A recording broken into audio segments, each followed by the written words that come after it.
आज की वीडियो हम पढ़ने वाले हैं अध्याय 10 प्रश्नावली 10.2 के क्वेश्चन नंबर 7 और 8 को। इसी के साथ एक और क्वेश्चन 8 पढ़ लेंगे। ठीक है, तो आज हम 7 और 8 क्वेश्चन को दोनों को सॉल्व करेंगे। बहुत ही अच्छी तरीके से मैं आपको समझाऊंगा, ठीक है, ताकि आपको इसको सॉल्व करने में कोई भी दिक्कत ना हो। ठीक है, तो शुरू करने से पहले जो लोग नए हैं वो चैनल को सब्सक्राइब कर लीजिए, साथ ही बेल आइकन दबा लीजिए। हम डेली और लगातार वीडियो अपलोड करते रहते हैं, जिससे कि आपका सिलेबस जल्दी से जल्दी कवर हो सके। तो शुरू करते हैं। तो हेलो दोस्तों, मैं हूं अभिषेक और आप देख रहे हैं अभिषेक एकेडमी। आज का वीडियो शुरू करते हैं। तो क्वेश्चन नंबर 7 से स्टार्ट करेंगे। दो सकेंद्रीय वृत्तों की त्रिज्याएं 5 सेंटीमीटर तथा 3 सेंटीमीटर हैं। बड़े वृत्त की उस जीवा की लंबाई ज्ञात कीजिए जो छोटे वृत्त को स्पर्श करती हो।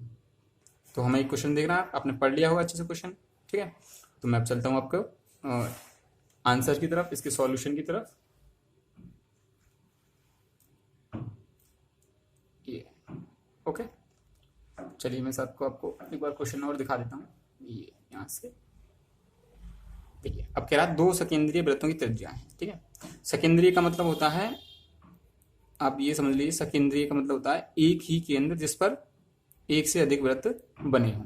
ठीक है, सकेंद्रीय का मतलब एक ही केंद्र जिसका केंद्र एक हो और उस पर एक से अधिक वृत्त बने हुए हों। तो अब सकेंद्रीय वृत्त हैं, उनकी त्रिज्या दे रखी है। तो एक सकेंद्रीय वृत्त आपका ये हो गया छोटा वाला, और एक बड़ा हो गया है ना, जिनका दोनों का केंद्र क्या है, आपका O है। छोटे वाले की जो त्रिज्या है वो 3 सेंटीमीटर दी है, हमने लिख लिया है। साथ ही बड़े वृत्त की त्रिज्या भी हमने लिख ली है 5 सेंटीमीटर।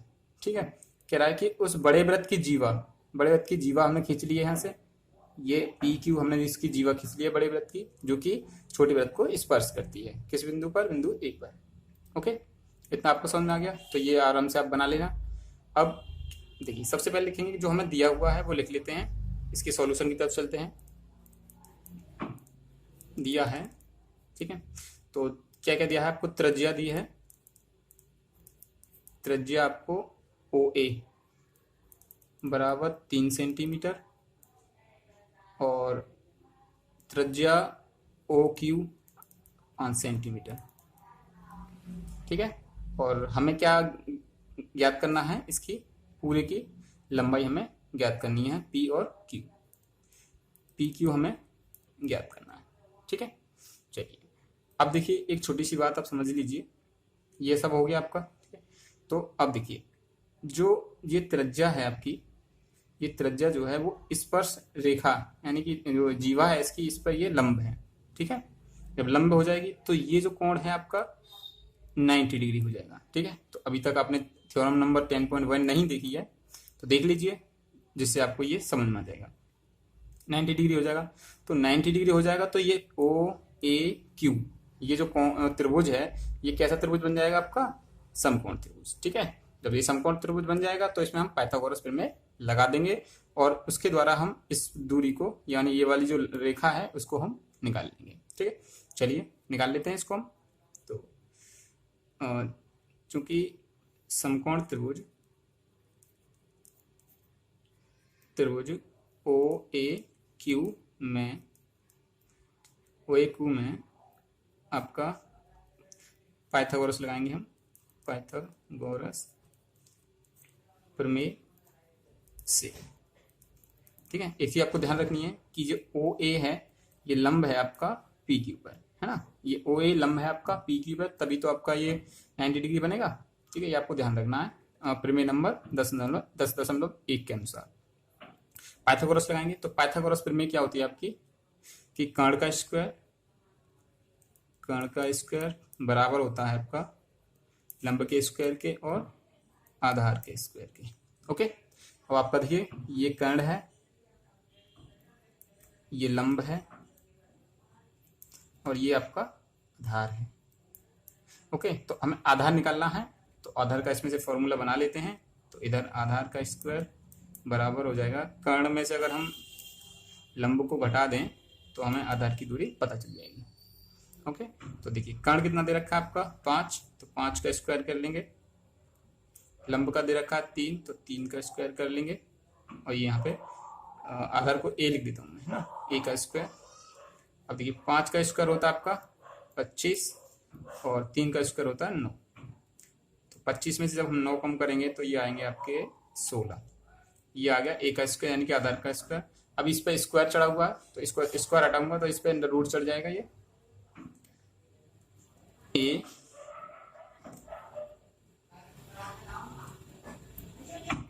बराबर अंडर रूट 16। ठीक है, तो अंडर रूट 16 हो जाएगा। ये अंडर रूट 16 की वैल्यू होती है आपकी 4। तो ये आपका a बराबर हो गया 4। a का मतलब आधार आपका। ठीक है, तो आधार कितना निकल के आया आपका ये 4 सेंटीमीटर का। अब देखिए, जैसा कि हम जानते हैं कि आपने फिर में पढ़ी होगी, ठीक है, 10.1 वाली, तो इसमें देखिए जैसा कि हम जानते हैं कि यानी कि जो त्रिज्या है इसके द्वारा डाला गया स्पर्श रेखा पर जो डाला गया लंब है, जो स्पर्श रेखा है आपकी छोटे वृत्त की स्पर्श रेखा पर डाला गया लंब रेखा को समद्विभाजित करता है। ठीक है, तो ये इस रेखा को 2 भागों में बांट देगा लंब। ठीक है, 2 भागों में, बराबर भागों में, ध्यान रखना आपको। ठीक है, तो मैं लिख देता हूँ, हम जानते हैं कि वृत्त पर स्पर्श की वृत्त यहाँ पर नहीं की कली इसको वृत्त की स्पर्श रेखा पर डाला गया लंब रेखा को समद्विभाजित करता है।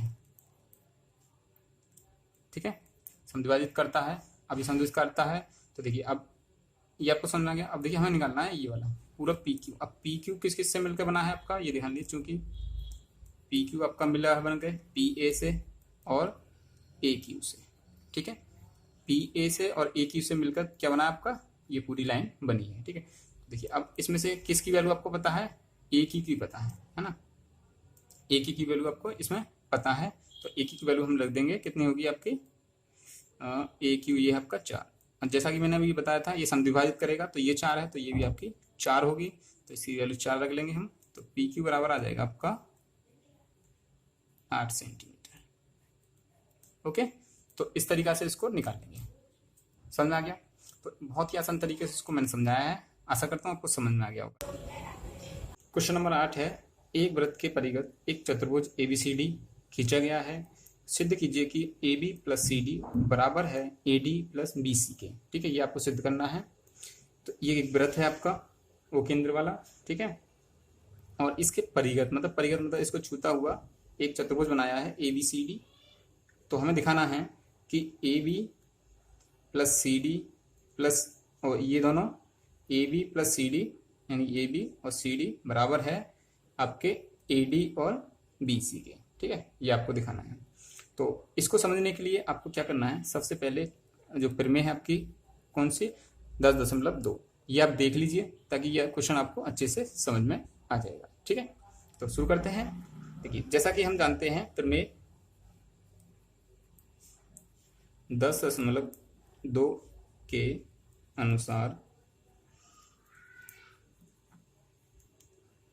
अनुसार क्या होता है कि बाह्य बिंदु से रेखा पर है ना, बाह्य बिंदु से वृत्त, जो बाह्य बिंदु डी है आपका, ठीक है, इससे वृत्त पर खींची गई स्पर्श रेखाओं की लंबाइयां बराबर होती हैं। ठीक है ना, तो लिख देता हूं मैं आपको 10.2 के अनुसार बाह्य बिंदु से वृत्त पर खींची गई स्पर्श रेखा की लंबाई बराबर होती है। ठीक है ना, तो बाह्य बिंदु ये है आपका, तो इसकी स्पर्श रेखा कौन सी है, ये वाली और ये वाली। तो ये दोनों आपस में बराबर होंगे, ये दोनों आपस में बराबर होंगे, ये दोनों आपस में बराबर होंगे और ये दोनों आपस में बराबर होंगे। ठीक है, तो इसका बाह्य बिंदु यहाँ से है तो स्पर्श रेखाएं ये दोनों हो जाएंगी। इसका ये वाला है तो यहाँ से ये स्पर्श रेखाएं हो जाएंगी, इसका ये वाला है और इसकी ये दोनों ये स्पर्श रेखाएं हो जाएंगी। ठीक है, आप देख लीजिए फिर में 10.2 को, तो ये आपको आसानी से और समझ में आ जाएगा। चलिए, बस इतना ऐसा काम था इसमें। अब देखिए फटाफट इसको कर लेते हैं। तो क्या करेंगे, सबसे पहले तो जब ये बराबर होती हैं तो क्या होगा कि देखिए डी आर किसके बराबर होगा, डी आर बराबर होगा किसके, डी एस के। इसको 1 ले लेता हूँ, ठीक है। अब सी आर किसके बराबर होगा, आपका सी क्यूब के, इसको 2 ले लेता हूँ। अब ऐसे ही बी पी किसके बराबर होगा, आपका बी क्यूब के, इसको 3 ले लेता हूँ। और ए पी किसके बराबर होगा, आपका ए एस के, ए पी बराबर होगा A S, sorry A S के, इसको 4 ले लेता हूँ, ठीक है। ये आपका एस है, थोड़ा ध्यान रहिए, ओके, ए एस के। बस इतना सा काम था इसमें। अब क्या करना है, सभी को ऐड करने पर, सभी को यानी कि जोड़ने पर ये वाली साइड एक तरफ जोड़ेंगे और ये वाली साइड एक तरफ जोड़ेंगे, ओके। जोड़ लेते हैं, देखिए D R plus C R B P plus A P बराबर D S plus C Q, sorry D S plus C Q और plus B Q plus A S, okay. अब हमें क्या लाना था कि A B plus C D, है ना, ए बी। अब ए बी देखिए किस किस को मिला के बन रहा है आपका, ए बी बन रहा है आपका ए पी और बी पी को मिला के, ए पी और बी पी को मिला के क्या बन रहा है आपका, ये बन जाएगा आपका, इसको मैं लिख देता हूँ A P plus B P, इसको एक कोष्टक में लिख देते हैं। और एक फिर क्या लिखना था, सी डी, तो सी और डी है, ये किस किस को मिला बन रहा है, डी आर और सी आर को, तो डी आर और सी आर एक कोष्टक में लिख लेते हैं, D R plus C R बराबर आपका, अब फिर करना ए डी लाना था, ए और डी, ए डी किस किस को मिलाकर बन रहा है आपका, ए एस और डी एस को, ठीक है, ए एस और डी एस को मिला के, तो A S plus D S को एक साइड में लिख लेंगे, कौन उसमें कोष्टक में, प्लस बाकी देखिए आपका ये C Q plus B Q बराबर सी बी बन जाएगा आपका, तो C Q plus B Q बराबर आपका क्या बन जाएगा, सी क्यू, है ना, सी क्यू बराबर C Q plus B Q बराबर बन जाएगा आपका सी बी। तो बस कर दीजिए इसको, इसकी वैल्यू क्या आएगी आपकी ए बी और इसकी वैल्यू आपकी आएगी सी डी, इसकी वैल्यू आपकी आपकी ए एस और वो कितना आएगा आपका ए डी, और सी क्यू और ये आएगी आपकी सी डी, ठीक है। तो इतना सा काम था इसमें, बहुत आसानी से इसको कर लेंगे आप, ठीक है।